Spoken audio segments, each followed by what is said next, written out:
Imagine a force that silently shapes your thoughts, distorts your desires, and commands your attention without you even realizing it. A force so subtle yet powerful, it can dictate the path of your ambitions and manipulate your choices while you remain unaware of its grip. This force is not a tyrant wielding chains. It is a whisper dressed as pleasure, a fleeting thrill disguised as fulfillment.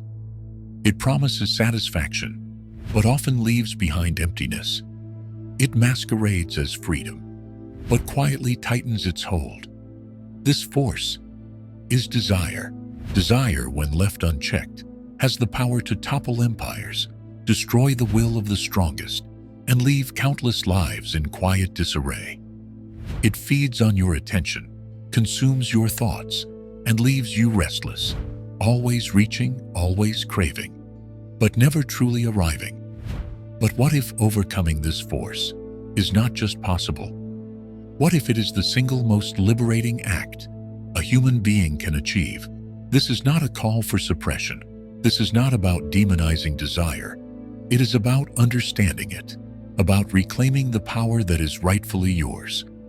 Desire is not just about physical longing. It is a hunger for possession, for stimulation, for escape. A hunger that, when left unchecked, drains your energy and clouds your purpose. To master desire is not to shun it, but to transcend it. It is to transform it into fuel for growth, for clarity, for purpose. Across centuries, sages, philosophers, and thinkers have whispered the same truth. When desire rules the mind, reason becomes its servant, and the self becomes its prisoner. But the inverse is also true. Master your desires, and you master your world. This is the path of self-sovereignty, the path of true liberation. Think back to moments when desire disguised itself as love, when it made promises of happiness only to dissolve into longing. How often has it whispered that satisfaction lies just beyond one more indulgence, one more click, one more fleeting thrill? And how often has that pursuit ended in deeper craving, in restless emptiness? Sigmund Freud, the father of psychoanalysis, once argued that human behavior is largely driven by unconscious desires, primarily of a sexual nature. He believed that repression of these urges led to neurosis. But Carl Jung, Freud's protege turned critic, saw a different path, a path of integration, not repression. Jung believed that by confronting and understanding our deepest desires, by bringing them to light, we don't suppress them, we evolve. This is the essence of self-mastery, not denial, but transformation. Jung called this process individuation, the journey of becoming who you truly are by facing your shadows and integrating them. Desire is one such shadow. When it is unconscious, it controls you. When it is understood, it becomes fuel for creativity, for purpose, for transcendence. Have you ever wondered why so many spiritual traditions speak of self-discipline, chastity, or celibacy? Not as rules to oppress, but as pathways to clarity and power. In Hindu philosophy, the practice of brahmacharya is about preserving one's vital energy, not squandering it through compulsive indulgence. In Christian mysticism, saints saw unchecked desire as a veil over the soul's vision. In Buddhism, craving is seen as the root of suffering. Over and over, the message is echoed. There is freedom beyond desire. To overcome desire is not merely to resist it. It is to understand it, to sit with it, to watch its movements in the mind. Where does it arise from? What void is it trying to fill? Is it truly about pleasure, or is it a mask for something deeper?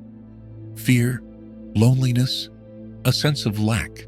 When we look closely, we see that desire is born not from abundance, but from emptiness, not from love, but from longing. It promises connection, yet it delivers isolation. This is why modern life, flooded with instant gratification, and endless distractions breeds not satisfaction, but addiction. The algorithms know what draws your attention. They feed your cravings, not your curiosity. They keep your mind restless, always reaching, but never arriving. But pause. Ask yourself, what decisions have I made or avoided because of unchecked desire?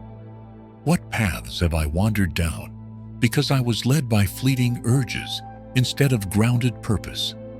How much mental energy is consumed by chasing illusions? These are not comfortable questions, but they are the doorway to liberation. Marcus Aurelius, the great Stoic emperor, once wrote, "You have power over your mind, not outside events. Realize this, and you will find strength." The Stoics taught that freedom isn't found in indulgence of every impulse, but in mastery of them. Mastery begins with awareness. What is desire truly? It is not just a biological impulse. It is a psychological construct. It is how you relate to pleasure, to escape, to stimulation. Desire makes you believe that satisfaction is out there, always just out of reach. But here's the shift. When you realize that nothing external can complete you, you reclaim your power. When you understand that craving is not for a body, an object, or a thrill, but for connection, for meaning, for peace, you begin to wake up. And when you wake up, the world no longer controls you, because the world runs on desire. Consumerism feeds it. Marketing exploits it. Social media magnifies it.